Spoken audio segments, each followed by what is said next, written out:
Welcome to ശ്രീസ് world. എല്ലാവർക്കും സ്വാഗതം. നമ്മളിന്ന് പുതിയൊരിതായിട്ടാണ് ഇത്രയും നാൾ നമ്മൾ ചെയ്തുകൊണ്ട് paper, tissue paper, news paper, book paper, invitation card ഇങ്ങനെയുള്ള കാര്യങ്ങൾ കൊണ്ടാണ് നമ്മൾ ഇത്രയും നാൾ ഓരോന്നും ഉണ്ടാക്കിക്കൊണ്ടിരുന്നത്. ഇനി നമ്മൾ ചെയ്യാൻ പോകുന്നത് ഇതുപോലൊരു ഫ്ലവർ എങ്ങനെ ഉണ്ടാക്കാമെന്നാണ് നോക്കാൻ പോകുന്നത്. ഇത് ഞാൻ പിസ്ത ഷെല്ലും കൊണ്ട് ഉണ്ടാക്കിയതാണ്. അപ്പോൾ ഇനിയും പിസ്ത ഷെല്ല് ആരും കളയില്ല ഈ ഒരു വീഡിയോ കണ്ടാൽ. നമുക്കിനി വീഡിയോയിലോട്ട് കിടക്കാം. ഈ ഒരു പിസ്ത ഷെല്ലിന് ആവശ്യമായ സാധനങ്ങൾ ഏതൊക്കെയാണെന്ന് നോക്കാം. വളരെ എളുപ്പത്തിൽ നമുക്ക് തയ്യാറാക്കാൻ പറ്റുന്നതാണ്. ആവശ്യമായ സാധനങ്ങൾ എന്ന് പറയുന്നത് നമ്മളിത് ഇതുപോലൊരു ഇൻവിറ്റേഷൻ കാർഡോ നല്ല കട്ടിയുള്ള ഏതെങ്കിലും കാർഡ് അല്ലെങ്കിൽ ബേസ് ബോർഡോ അങ്ങനെ എന്തെങ്കിലും റൗണ്ട് ചെയ്ത് മുറിച്ചെടുക്കുക. ഇത്രയും തന്നെ റൗണ്ട് തന്നെ വേണമെന്നില്ല, ഇതിലും വലുതും ആകാം.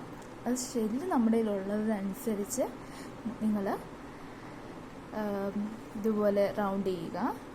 ഞാനിത് ഇൻവിറ്റേഷൻ കാർഡ് കൊണ്ടാണ് എടുത്തിരിക്കുന്നത്. ഇൻവിറ്റേഷൻ കാർഡ് ഇച്ചിരി കട്ടിയായിട്ട് വേണമെങ്കിൽ ഒരു 4 പേപ്പർ കൂട്ടി ഒന്നിപ്പിച്ച് ഗമ്മ് തൂത്ത് ഇച്ചിരി കട്ടിയാക്കി വെച്ചിരിക്കുകയാണ്. ഇപ്പം ഇൻവിറ്റേഷൻ കാർഡ് അല്ലെങ്കിൽ നിങ്ങൾക്ക് ബേസ് ബോർഡ് എടുക്കാം. അത് ഇച്ചിരി കട്ടിയുള്ളതാണല്ലോ, അപ്പോൾ അത് റൗണ്ട് ചെയ്ത് ഇതുപോലെ ഒന്ന് മുറിച്ചെടുക്കാവുന്നതാണ്. അപ്പം നമ്മൾ ഇതുപോലൊരു പേപ്പർ റൗണ്ട് ചുറ്റി എടുത്തു. ഇനിയും വേണ്ടത് ഗമ്മാണ്. ഫെവിക്കോളിൻ്റെ ഗമ്മ് ഒരിക്കലും നമുക്ക് പിസ്ത ഷെല്ലിന് ഒട്ടാൻ ഭയങ്കര ബുദ്ധിമുട്ടാണ്. അപ്പം ഞാനിവിടെ എടുത്തിരിക്കുന്നതെന്ന് പറയുന്നത് ഫെവിക്വിക്കാണ്.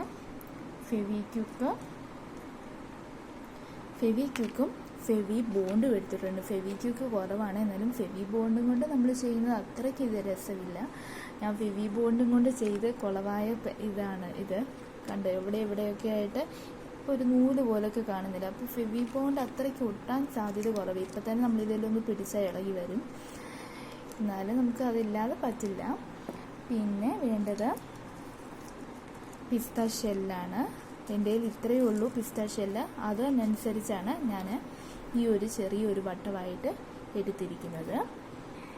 അപ്പോൾ ഇത്രയും സാധനം കൊണ്ട് എങ്ങനെയാണ് ഉണ്ടാക്കുന്നതെന്ന് നമുക്ക് നോക്കാം. പിസ്ത ഷെല്ല് ഞാനിവിടെ തോടിനകത്തെ ഇതൊന്നും കളഞ്ഞിട്ടൊന്നുമില്ല. നമുക്കിതെടുക്കുന്നതിൻ്റെ കൂട്ടത്തിൽ കളയാമെന്നാണ് ഞാൻ വിചാരിച്ചിരിക്കുന്നത്. അതിന് കളയാനായിട്ടൊരു സമയം നമുക്ക് കിട്ടുന്നില്ല. പിന്നെ അപ്പോൾ നമുക്കിനി നോക്കാം. നമുക്ക് ഈ നടുക്കത്തെ ഭാഗത്ത് നമുക്കൊരു മുട്ട് പോലെ വേണ്ടായോ. അപ്പോൾ ആ ഒരു ഭാഗത്ത് നമുക്ക് ഗമ്മ് തൂത്ത് കൊടുത്തിട്ട് ഉറുമ്പൊക്കെ എഴിഞ്ഞു പോകുന്നു. ഗമ്മൊക്കെ തൂത്ത് കൊടുത്തിട്ട് നമുക്കൊന്ന് നടുക്കത്തെ ഭാഗം ഒട്ടിക്കാം. വെച്ച് ഫെവിക്വിക്ക് നമ്മൾ ഇട്ട് കൊടുത്തു. ആ ഭാഗത്തായിട്ട് ഗം ഇതുകൊണ്ട് ഈ രീതിയിൽ ഞാൻ ഒപ്പിച്ച് വെച്ചിട്ടുണ്ട്. നടുക്ക് ഇങ്ങനെ ഒന്ന് കൊടുത്തിട്ട് വേണം ബാക്കിയുള്ള ഭാഗം. ഈ നടുക്കത്തെ ഭാഗമാണ് ഇച്ചിരി പ്രയാസമുള്ളത്. ബാക്കിയുള്ളതെല്ലാം നമുക്ക് പെട്ടെന്ന് എടുക്കാവുന്നതാണ്. അപ്പോൾ അതൊന്ന് ഉണങ്ങട്ടെ. നടുക്കൊരു ഭാഗത്ത് ഏകദേശം നമ്മൾ കവർ ചെയ്തിട്ട് വെച്ചിട്ടുണ്ട്. ഇനി അതൊന്ന് ഉണങ്ങി വന്നതിന് ശേഷം ചെറുതായിട്ടൊന്ന് ഒന്ന് കുത്തി മുകളായിട്ട് കൊടുക്കണം. അതിനുശേഷം പെയ്യെ നമുക്ക് ഒട്ടിച്ചൊട്ടിച്ച് കൊടുക്കാം.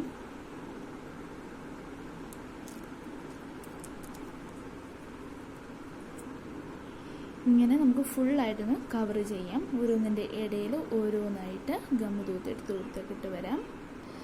ഹലോ ഫ്രണ്ട്സ്, നമ്മൾ ഒട്ടിച്ച് കൊടുത്ത് ഇതേ രൂപത്തിലാക്കി. അപ്പം ഞാനൊരു അഹങ്കാരം കാണിച്ചിരുന്നു. അതിൻ്റെ ഇടയ്ക്ക് ഫെവിക്വിക്ക് അധികം ഉണ്ടല്ലോ, അപ്പം ഒരെണ്ണം കൂടെ ഉണ്ടാക്കി നിങ്ങളെ കാണിക്കാമെന്ന് വെച്ച് ഫെവിക്വിക്കും കൊണ്ട് ഇതുകൂടെ ഞാൻ ഉണ്ടാക്കി കഴിഞ്ഞപ്പോഴാണ് ഫെവിക്വിക്ക് തീർന്നത് കണ്ടത്. അപ്പം ഞാൻ ഫെവി ബോണ്ട് ഉപയോഗിച്ച് ഇതുപോലെ ഉണ്ടാക്കി. എന്നാലും ഫെവി ബോണ്ട് എന്ന് പറഞ്ഞാൽ ഇത് കണ്ടോ, അധികം നമ്മൾ ഒട്ടത്തില്ല. ഒട്ടാൻ ഇച്ചിരി പ്രയാസമുള്ള കാര്യമാണ് ഫെവി ബോണ്ട് എന്ന് പറയുന്നത്. അപ്പം എല്ലാവർക്കും ഈ ആദ്യമത്തെ നമ്മുടെ ഈ നടുക്കത്തെ ഈ ഭാഗം നമുക്ക് ഒട്ടിക്കാൻ ഇച്ചിരി ബുദ്ധിമുട്ടാണ്. പിന്നെ ഈ ഫെവിക്വിക്ക് ഉണ്ടെങ്കിൽ അല്ലെങ്കിൽ ഗണ്ണിൻ്റെ ഉണ്ടല്ലോ പച്ചയൊക്കെ വെച്ച്, അപ്പം ഗണ്ണിൻ്റെ ഗമ്മും ഉണ്ടെങ്കിൽ എളുപ്പത്തിൽ നമുക്ക് ഇതുപോലെ തയ്യാറാക്കാൻ കഴിയും. ഇത് തമ്മിലുള്ള വ്യത്യാസം എന്ന് പറയുമ്പോൾ നിങ്ങൾക്ക് കണ്ടാലേ അറിയാമായിരിക്കും ചിലപ്പം. ഇത് തമ്മിൽ 2 വ്യത്യാസമുണ്ട്. ഇതെന്ന് പറയുന്നത് ഫെവിക്വിക്ക് മാത്രം ഇട്ട് ഒട്ടിച്ചതാണ്. ഇത് കണ്ടോ, ഫെവി ഗം ഇട്ട് ഒട്ടിക്കുമ്പോൾ ഇളകി വരുന്നതാണിത്. അപ്പോൾ എല്ലാവർക്കും ഈ വീഡിയോ ഇഷ്ടപ്പെട്ടെന്ന് കരുതുന്നു. എൻ്റെ ഇടയ്ക്കിടയ്ക്കിട്ട് നമ്മൾ ഗമ്മ് കൂത്ത് ഇടയ്ക്കിടയ്ക്കിട്ട് ഒട്ടിച്ചാൽ മതി. അപ്പോൾ എല്ലാവർക്കും ഈ വീഡിയോ ഇഷ്ടപ്പെട്ടെന്ന് കരുതുന്നു. എല്ലാവർക്കും ഇഷ്ടപ്പെട്ടാൽ സബ്സ്ക്രൈബ് ചെയ്യുക, ലൈക്ക് ചെയ്യുക, ഷെയർ ചെയ്യുക. ഇതുപോലെ പുതിയ വെറൈറ്റി ആയിട്ടുള്ള വീഡിയോകളുമായി ഞാൻ ഇനിയും വരും. അപ്പം താങ്ക് യു.